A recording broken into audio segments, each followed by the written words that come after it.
చేసిన కర్మ పునర్జన్మకి కారణమవుతుంది. ఇది సనాతన ధర్మంలో ప్రాణప్రదమైనటువంటి సిద్ధాంతం. భగవంతుడు ఒక్క నరుడికి ఉత్తమ కర్మలను ఆచరించగలిగినటువంటి అధికారం ఇచ్చాడు. ఒక యజ్ఞం చెయ్యాలి, ఒక యాగం చెయ్యాలి, ఒక పురాణం చదువుకోవాలి, ఒక కావ్యాన్ని వినాలి, గురువుగారి శుశ్రూష చెయ్యాలి, 10 మందికి సేవ చెయ్యాలి, మంచి మాట మాట్లాడాలి, అహంకారాన్ని పరిత్యజించాలి. ఎవరు చేయగలరు? ఒక్క మనుష్య ప్రాణికే ఉంది కర్మాధికారం. ఇక ఏ ఇతర ప్రాణికి లేదు.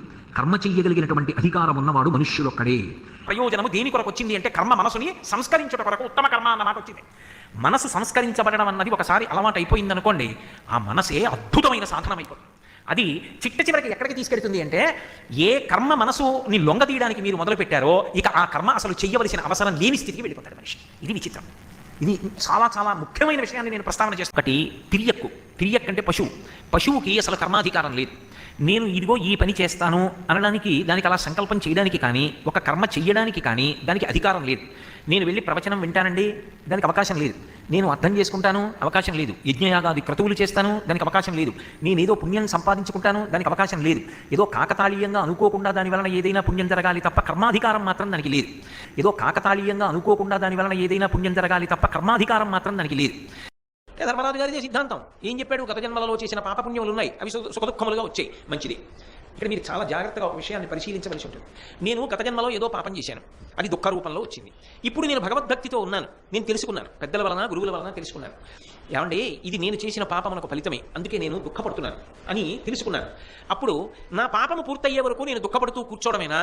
నేను తెలుసుకున్న తర్వాత ప్రార్థన చేస్తే నా పాపమును తొలగించగలిగినటువంటి శక్తి కలిగిన వాడు ఎవరైనా ఉన్నాడా? అలా లేడు. పాప ఫలితమును అనుభవించవలసింది అన్నాను అనుకోండి. అప్పుడు అన్నిటికన్నా గొప్పది ఇది అంటే కర్మ. ఏ పని చేశారో ఆ పనే గొప్పది, పని కన్నా గొప్పది ఎవరు లేరు. కానీ కర్మ కన్నా గొప్పది ఇది అంటే ఈశ్వరుడు.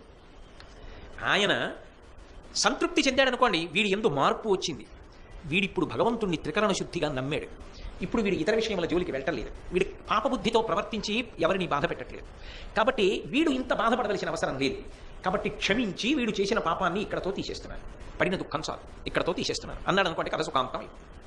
ఆ పాప ఫలితం అక్కడతో పోయి అప్పుడు ఈశ్వరుడు ప్రధానుడు అవుతాడు. లేకపోతే కర్మ ప్రధానం అయిపోట్లా. అలాగే ఫలాన్ని ఇచ్చేటప్పుడు కేవలము చేసిన వాడికే అన్నారనుకోండి, అప్పుడు ఐశ్వర్యమును బట్టి శక్తిని బట్టి ఉంటాయి చేసే పనులు. అది వాళ్ళే చేయగలరు కానీ అందరూ చేయగలరా? చేయలేరు. కాదు, భక్తితో చేసిన ఎంత చిన్న పనినైనా పెద్దదిగా చేసి ఎంత పెద్ద ఫలితాన్నైనా ఇవ్వగలరు.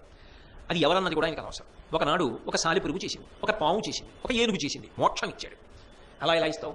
అది మనిషి జన్మలోకి వచ్చిందా? వేదం జరిగిందా? శాస్త్రం జరిగిందా? దానికి బుద్ధి ఉందా? దానికి నోరుందా? వాక్కుందా? ఉత్తమ కర్మలు చేసిందా? ఆయనతో వాదిస్తావా? కుదరదు. ఆయన అనుకున్నాడు, ఆయనకి నచ్చింది. అంత తక్కువ ఉపకరణములు కలిగిన ప్రాణి అంత భక్తితో ప్రవర్తించింది, దానికి మోక్షం ఇవ్వాలనుకున్నాడు. మీరు అడగడానికి వీలు, మీరు అడగలేదు. ఈశ్వరుడు అనుదైవస్య కర్మతత్ అంటాడు రామాయణంలో రామ. ఆయనని అనువర్తించడం విన తిరగబడితే వచ్చే ప్రయోజనం ఏమీ ఉండదు.